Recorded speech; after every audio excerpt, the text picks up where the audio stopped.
Hello বন্ধুরা, আসসালামু আলাইকুম।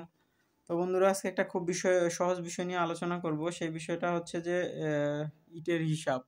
আমরা যারা নতুন ডিপ্লোমা ইন সিভিল ইঞ্জিনিয়ারিং এ ভর্তি হয়েছি তাদের জন্য এই জিনিসগুলা জেনে রাখা ভালো।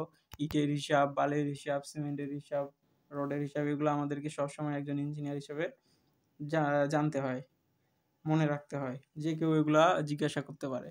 তো আমরা আজকে জানবো হচ্ছে ১ ঘনমিটার গাঁথুনির কাজে ইট লাগে কয়টা, বা ১ ঘনমিটার ইটের কাজে ইট লাগে কয়টা। তো আমরা জানি এর জন্য আমাদেরকে কি করতে হবে। এর জন্য আমাদেরকে একটা ইটের সাইজ আমাদেরকে জানতে হবে যে একটা ইটের সাইজ কত। তো মশলা সহ একটা ইটের আকার হচ্ছে কত, 254, 127 এবং 76 এটা মিলিমিটার, ঠিক আছে।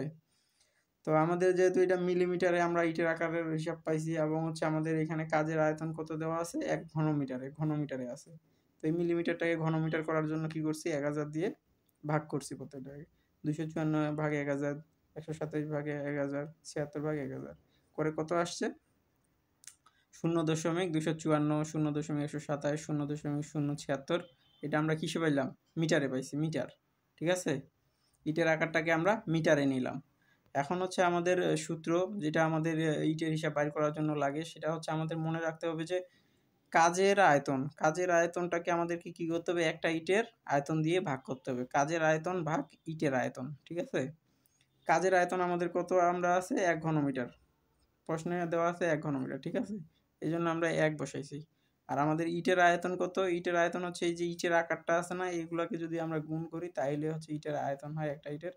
তো আমরা এই সরাসরি এইভাবে এখানে বসাই দিছি, ঠিক আছে। তো এই যে ১ কে আমরা এই যে এটা দিয়ে ভাগ করছি, 0.154, 0.127, 0.076, এটা ভাগ করে আসছে কত, 407.90, ঠিক আছে। এতটি ইট লাগে। তাহলে আমাদের ১ ঘনমিটার গাঁথুনির কাজে বা ইটের কাজে কতটি ইট লাগে, 407.90টি। তো এটা আমরা হিসাবের সুবিধার্থে কত ধরা হয়, 410টি, ঠিক আছে। 410টি ধরা হয়, কিছু ইট বাড়াই দেওয়া হয়, কারণ অনেক সময় আপনার ইট ভেঙে যেতে পারে বা হইতে পারে। এই জন্য আমাদের কত দিতে হবে, একটু বাড়াই, 410টি। তো আমরা জানলাম কত, ১ ঘনমিটার গাঁথুনির কাজে ইট লাগে 410টি। সেম এখন যদি আপনাকে কি বলা হয়, ১০ ঘনমিটার গাঁথুনির কাজে ইট লাগে কয়টা, এই যে 410-এর সাথে কি করব, 400 এই যে 10-এর সাথে ইন্টু করব 10। এখন যদি 25 বলে, এখানে 25 বসাই দেব। যদি 30 ঘনমিটার গাঁথুনির কাজে হিসাব চাই, 30 দিব ইজিলি, ঠিক আছে। এখন আমরা গুণ করলে কত আসে, 410 এর সাথে 0, তাহলে হচ্ছে 4100, ঠিক আছে। তাহলে 10 ঘনমিটার গাঁথুনির কাজে কতটি ইট লাগেছে, 4010টি।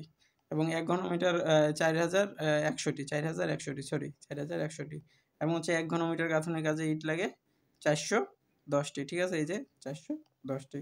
তো বন্ধুরা, যদি ভিডিওটা ভালো লাগে সবাই লাইক করবেন, সাবস্ক্রাইব করবেন এবং আমার পাশে থাকবেন।